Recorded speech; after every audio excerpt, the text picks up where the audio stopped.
হলো কি, যে জুলাই সনদের বাস্তবায়ন করার জন্য যে 2025 যে আইনটা আদেশটা করা হয়েছে সেটার কোনো আইনি ভিত্তি নাই। এই জায়গাটা নিয়ে এই কথাটা চলছে। আর কোনো কথা এখানে আমার মনে হয় না। সবাই একটা কথাই বলতেছে, সংসদে যারা 2/3 মেজরিটি পেয়েছে।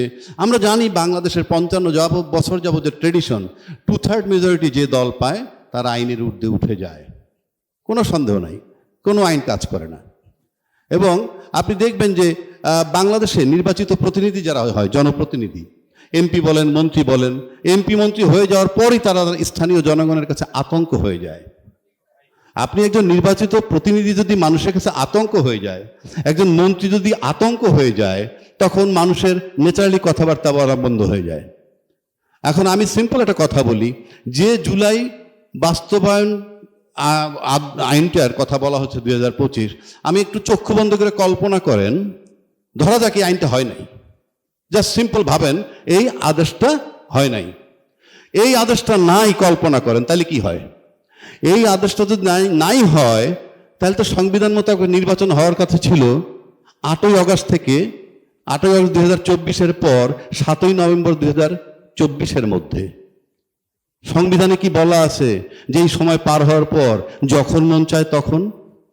আপনি 2026-এ 12ই ফেব্রুয়ারি নির্বাচন করলেন কোত্থেকে? এই নির্বাচন করার বৈধতাও দেওয়া হয়েছে এই জুলাই সনদ বাস্তবায়ন। সেখানে খুলতে দেখবেন এখানে শিশির মনির আছে, ব্যারিস্টার ফুয়াদ আছে। ওখানে বলা আছে জাতীয় সংসদ নির্বাচনের অর্থ এবার কি, সেটা হলো এই আদেশ জারি হওয়ার অব্যাহত পরে যে সাধারণ নির্বাচনটা হবে সেটাই জাতীয় সংসদ নির্বাচন। তার মানে কি? তার মানে সংবিধান মোতাবেক এই নির্বাচনটা জাতীয় সংসদ নির্বাচন করার সুযোগ নাই, সেটা এক্সপায়ার করছে।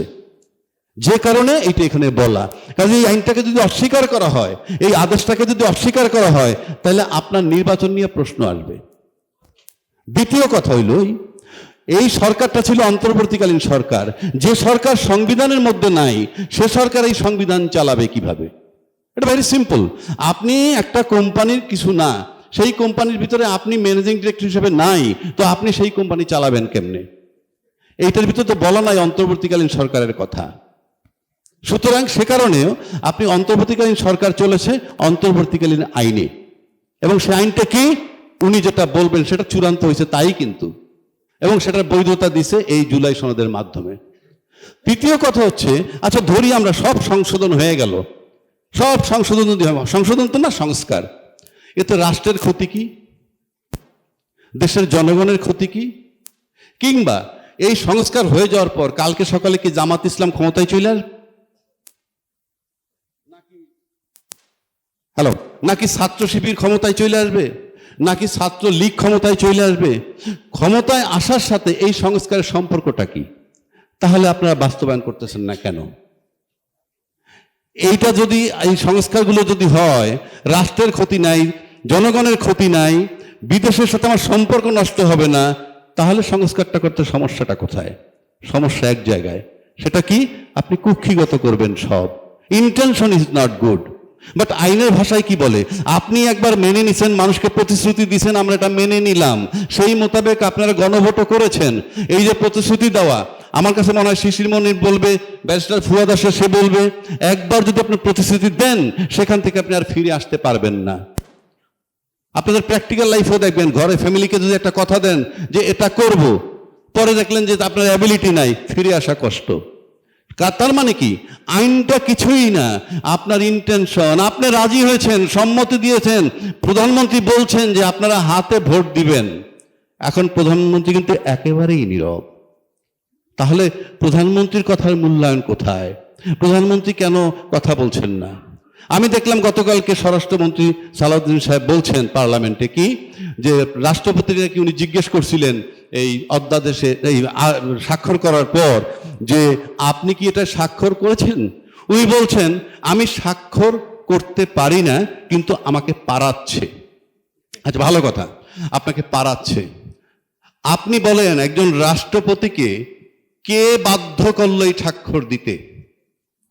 যে বাধ্য করেছেন সে তো ক্রিমিনাল অফেন্স করেছেন। ক্রিমিনাল অফেন্স যদি করেন, স্বরাষ্ট্রমন্ত্রী পার্লামেন্টে দাঁড়িয়ে যদি বলেন, তাহলে তাকে কেন জিজ্ঞাসাবাদ করে আইনের আওতায় আনা হচ্ছে না? এক। দুই, রাষ্ট্রপতি শপথ নিছেন আমি সকল রাগ অনুরাগের ঊর্ধ্বে থেকে আমি কাজ করব, সংবিধান রক্ষা করব, এবং কিছুদিন আগে উনি এটাও বলেছেন আমি জীবন দিয়ে হলে সংবিধান রাখবো। তাহলে আপনি যে স্বাক্ষরটা করলেন ভায়োলেশন অফ কনস্টিটিউশন। যদি আপনার স্বাক্ষর দেওয়ার রাইট না থাকে তাহলে আপনি স্বাক্ষর করলেন কার হুমকিতে, কার ভয়ে? সেটা আপনি পারেন কিনা এবং রাষ্ট্রপতি ক্ষমতায় থাকতে পারেন কিনা তার যোগ্যতা নিয়ে প্রশ্ন আসছে। আপনি কি রাগ অনুরাগের ঊর্ধ্বে থাকতে পারছেন কিনা কিংবা পারবেন কিনা, সে বলতে পারে কিনা? সবই বলেন আপনি যেভাবেই যান। সুতরাং এটা একটা বিরাট কোশ্চেন মার্ক। বা এটা একটা রাষ্ট্র, এটা একটা সমিতি না, একটা ক্লাব না যে আপনারা যেভাবে মন চায় সেভাবে চালালেন। আপনারা বলতেছেন, একটু আগে আমার এক ভাই বলে গেছে আপনি ধান খেতে ঘুমিয়েছে, তারপরে যথেষ্ট নির্যাতন সহ্য করছে, তাহলে আপনাকে এটা টাচ করে না? আপনাকে স্পর্শ করে না? আপনি সেই সরকারের রাষ্ট্রপতি নিয়ে আছেন, আবার বলতেছেন আপনি ধান খেতে ঘুমিয়েছেন। আমি পার্লামেন্টে একজন বিশিষ্ট ব্যক্তি, নাম বলার দরকার নাই, নাম বললে অনেক সময় তারা বিখ্যাত হয়ে যায়, অনেক সময় তারা অন্যভাবে ট্রিট করে, বলেছে যে তারা নাকি আমরা যে হঠাৎ করে 2 বলে 12 রান করার পর আমরা যে 300 রান করলাম, what is the use of it, এর কোনো মূল্যই নাই। পুরা পার্লামেন্ট দেখলাম টেবিল চাপড়াচ্ছে খুব। আমি সেটা একটা জবাব দিতে চাই। আচ্ছা ধরুন আপনি 2008-এর নির্বাচনের পর 100 রান করতে করতে 2014 নির্বাচন হইল, তারপরে আরো 100 রান করার পর 18-র নির্বাচন হইল, তারপরে আরো 100 রান করার পর 2024-এর নির্বাচন হয়ে গেল। 300 রান করে ফেললেন বহাল তবিয়তে সরকার। ঠিক সেই মুহূর্তে ওই নির্বাচনের পর যদি 29 সাল পর্যন্ত থাকতো আপনারা আরো 100 রান করতেন, কিন্তু সরকার যাইতো না।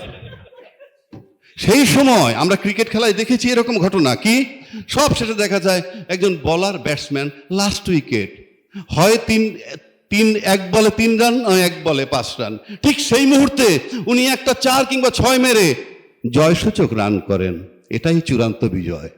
সুতরাং আপনার এই যে রানের কথা বলতেছেন, এগুলো চলে না রে ভাই। এই সমস্ত কথা ঘরে বসে ওই আমরা বিভিন্ন জায়গায় বসে মুখরোচক আলাপ করতে পারি, তারপর চরম বাস্তবতা হইল জয়সূচক রান যে করেছে বিজয়টা সে ছিনিয়ে নিয়েছে। আসেন ফুটবল খেলা, 90 মিনিটের খেলা, 2টা দল খেলা হচ্ছে, এক দল বলতেছে পুরা মাঠ নিয়ন্ত্রণ করছে একটা দল, এ দল, কিন্তু বি দল 2টা সুযোগ পেয়ে 2টা গোল দিয়ে দিয়েছে, ফাইনাল। কাজেই ওই যে গোল দিছে কিংবা রান নিছে, জয়সূচক রান বা জয়সূচক গোল, দ্যাট ইজ ফাইনাল। আপনারা ওই গোলগুলো যদি না হইতো, ওই রানটা যদি না নিত, তাহলে আপনারা এখনো ক্ষমতায় থাকতো আওয়ামী লীগ এবং আপনারা আগামী 29 সাল পর্যন্ত আরো 100 রান করতেন। সুতরাং আপনাদের যদি এই ইন্টেনশন থাকে যে আমরা এইভাবে রান করব, ক্ষমতায় ফ্যাসিজম থাকবে, yes you are permitted to do it. কিন্তু প্রশ্ন হচ্ছে মানুষের, আমি সবাইকে একটা রিকোয়েস্ট করব, আমরা কেউ কেউ বলি কেউ পাকিস্তানের দালাল, কেউ ভারতের দালাল, কারো প্রকাশ করার দরকার নাই। জাস্ট আপনার বিবেককে আপনি প্রশ্ন করেন আপনি বাংলাদেশি কিনা। যদি আপনি ব্যক্তিগতভাবে কনফার্ম থাকেন যে আপনি বাংলাদেশি, তাহলে আমার কাছে মনে হয় এই কোনো সংস্কারে নিয়ে চিন্তিত হওয়ার কোনো কারণ নাই। যদি ভাবেন আপনি বাংলাদেশি, আপনি আমাকে এখানে বসে দেখি আমরা নানান জনকে নানান ব্লেম দেওয়া হয়। আমরা এটাও শুনেছি গত সরকারের সময়, এই অন্তর্বর্তীকালীন সরকারের সময়, কি ধান খেতে যারা ঘুমিয়েছেন তারা নাকি 12 বৎসর যাবৎ আওয়ামী লীগকে সরানোর জন্য চেষ্টা করছে। তো 12 বৎসর যাকে সরানোর জন্য চেষ্টা করছে তারা 15 বছর ক্ষমতায় ছিল।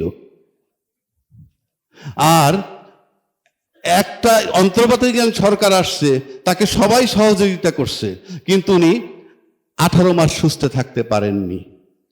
কোন ইন্ডিভিজুয়াল কিন্তু দাবি দেওয়া করে না। আমরা দেখছি অন্তর্বর্তীকালীন সরকার আসার পর 150-200 রকমের আন্দোলন হয়েছে, তাদের দাবি দেওয়াগুলো কি সব পূরণ হয়ে গেছে? অন্তর্বর্তীকালীন চলে যাওয়ার পর এখন আন্দোলনটা কোথায়? একটা আন্দোলন তো দেখতেছি না। আবার আমরা শুরু থেকে দেখতেছি কি দেশে তেলের সংকট নাই, অথচ আমরা পাম্পে গিয়ে দেখি মানুষের মিছিল। তো যাই হোক, সেই প্রসঙ্গে আমি যাচ্ছি না, সব শেষ করে দিচ্ছি। আমি একটা কথা বলে দিচ্ছি যে আপনাদেরকে ক্লারিফাইড করতে হবে যে জুলাই সনদ বাস্তবায়ন করলে রাষ্ট্রের ক্ষতি কি হয়, বিশ্বের সাথে আমাদের সম্পর্কের ক্ষতি কি হয়, জনগণের ক্ষতি কি হয়, এবং মুক্তিযুদ্ধের চেতনা চলে যায় কিনা, এই সমস্ত বিষয়গুলো যদি ক্লিয়ার করতে পারেন, বুঝাইতে পারেন, আমরা সবাই মিলে বলবো সংস্কার দরকার নাই। আর যদি বিষয়গুলো এরকম হয় যে এই সংস্কার করলে আপনাদের ক্ষমতা কুক্ষিগত করার দায়িত্ব থেকে আপনারা সরে যান, আপনার শেখ হাসিনার মতো 15 বছর ক্ষমতা থাকা নিশ্চিত করতে চান, সেগুলো হবে না, তাহলে মেহেরবানি করে আপনাদেরকে একটা কথাই বলবো, আপনারা বাংলাদেশি হন। আমি নিশ্চিত করে বলতে পারি, যিনি বাংলাদেশি হবেন, যারা বাংলাদেশি হবেন, তাদের এই সংস্কার করার ক্ষেত্রে কোনো আপত্তি থাকবে বলে আমি মনে করি না, আমি বিশ্বাস করি না। এখানেই আমি আমার বক্তব্য শেষ করছি। কৃতজ্ঞতা যাই বলেন, কারণ আমি দেখতে পাচ্ছি যে পরিমাণ মিডিয়া মোটামুটি আসছে, তারা বোধহয় সবাই আন্তরিকভাবে গুরুত্ব দিতে চায় এই কথাগুলো প্রকাশ করার জন্য। তাদের কাছে আরেকটা অনুরোধ থাকবে, নিউজ করা খুব সহজ, কিন্তু তারপর এটা কন্টিনিউশন, এটার উপরে যে সম্পাদকীয় আলোচনা, এই জিনিসটা চালায় রাখতে পারলে আমার কাছে মনে হয় যে আরও ভালো হবে। এখন আমি এখানে এসে যা বুঝলাম, একটা বিষয় এসে আমরা ঠেকছি, সেটা